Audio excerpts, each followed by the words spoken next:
Your boss isn't waiting to give you a raise. They're waiting for a reason not to. And right now, with the way most people are operating, they have every single reason in the world to keep you exactly where you are. Same salary, same title. But here's what nobody tells you. Raises aren't given. They're forced. And in the next 12 minutes, I'm going to show you the 3 things that make it literally impossible for your employer to say no. Most people think getting a raise is about working hard, staying late, and hoping someone notices. That is the single most expensive belief you will ever hold. I've seen people spend 3, 4, 5 years doing everything right by that playbook and still get a 2% cost of living bump that doesn't even keep up with inflation. Meanwhile, someone who's been at the company half as long is pulling in $20,000 more. The difference isn't effort. It's not even talent in the way most people think about it. It's 3 specific things, and almost no one is doing all 3. Stay with me, because by the end of this video, you'll know exactly what they are and exactly how to use them. The first thing that forces your boss to increase your salary is value, not how hard you work. Let's start with the one that's going to sting a little. Hard work doesn't get you raises. I'll say it again. Hard work, by itself, does not get you raises. Now, before you close this video, hear me out. Imagine 2 employees at the same company. Marcus and Jordan.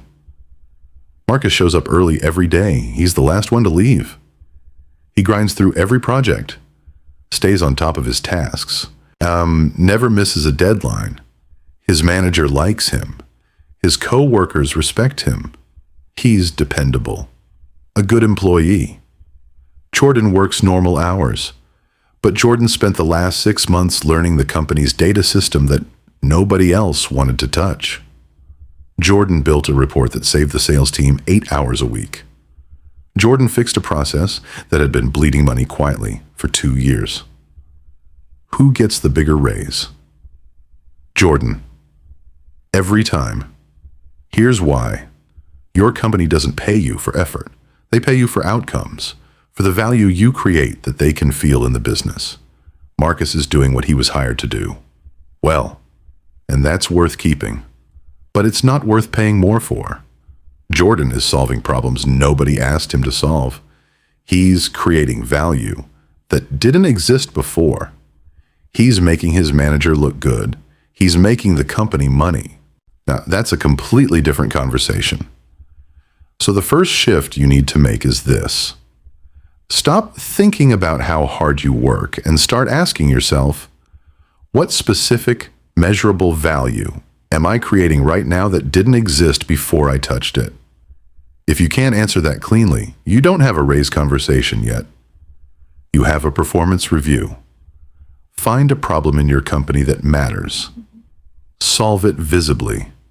Connect it to money, either saved or earned. Then watch the conversation change. The second thing that forces a raise is becoming hard to replace. Here's the brutal truth about average employees. They're interchangeable. And the moment you're interchangeable, you're negotiating from a position of 0. And because your boss knows, whether they say it out loud or not, that someone else could step in and do what you do in a matter of weeks. That is the single biggest reason salaries stagnate. Think about it from your employer's perspective for a second.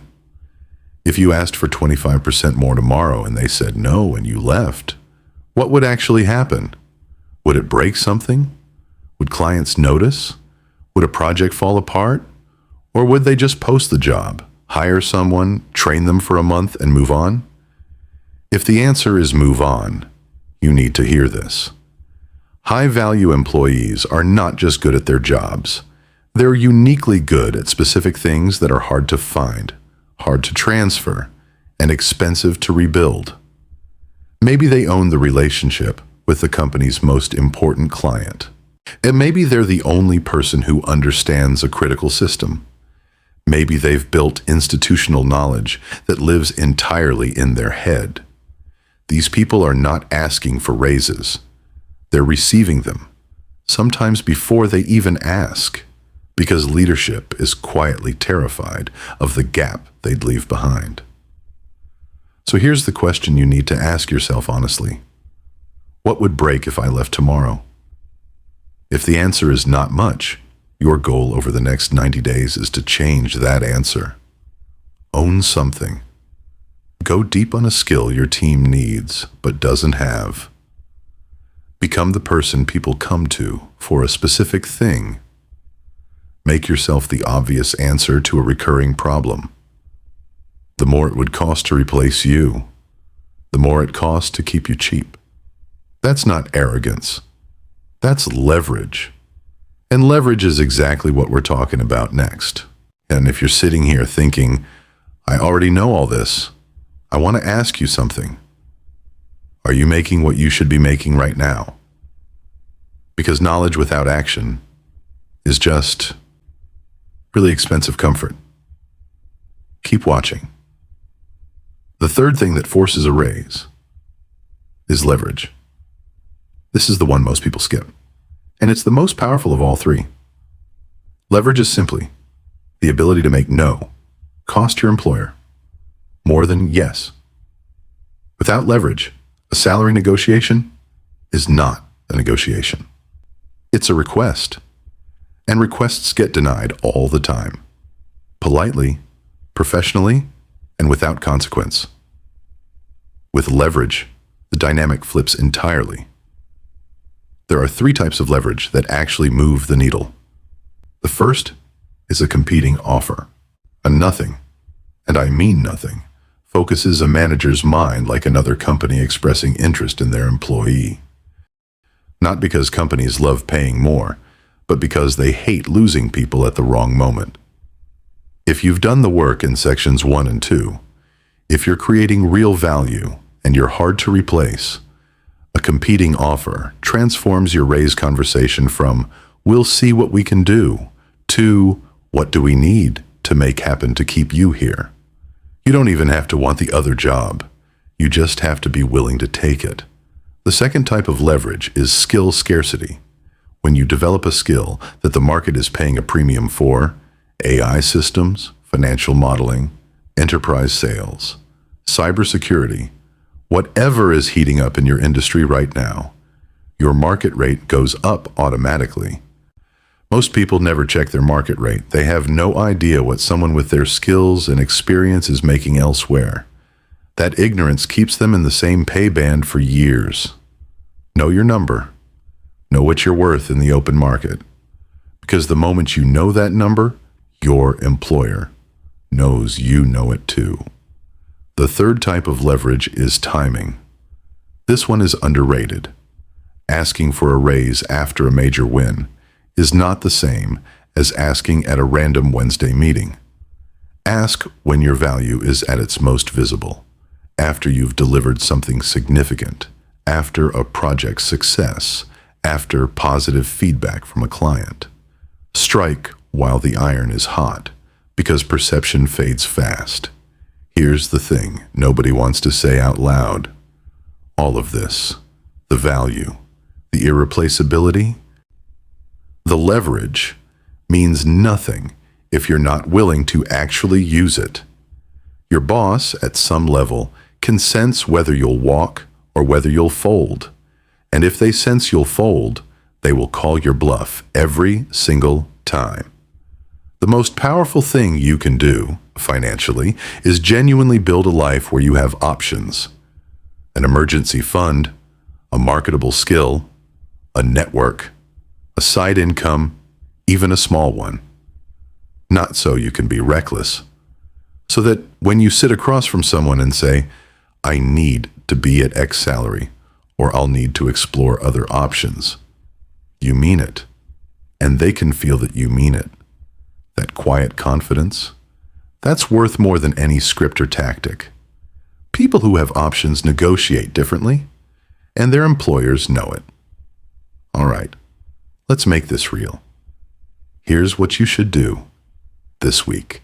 On step 1, write down the last 3 things you did at work that created measurable value. Not tasks you completed, outcomes you drove. If you can't write 3, that's your assignment for the next 30 days. Step 2, ask yourself what would actually break if you left tomorrow. Identify one area where you can go deeper, own more, or become the undeniable expert. Start there. Step 3, look up your market rate. Use LinkedIn salary, Glassdoor, whatever fits your field. Know the number. Write it down. You're not using it yet, but you need to know it. Step 4, create a raise case document. 1 page. Your wins, your impact, your market rate, and what you're asking for.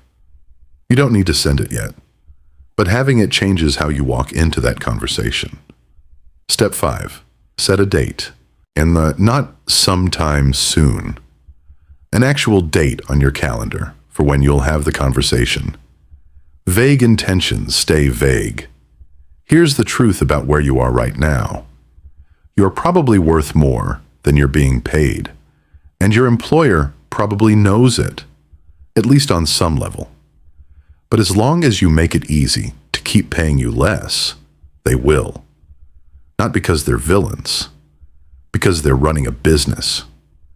Your job is to make underpaying you inconvenient, risky, and expensive.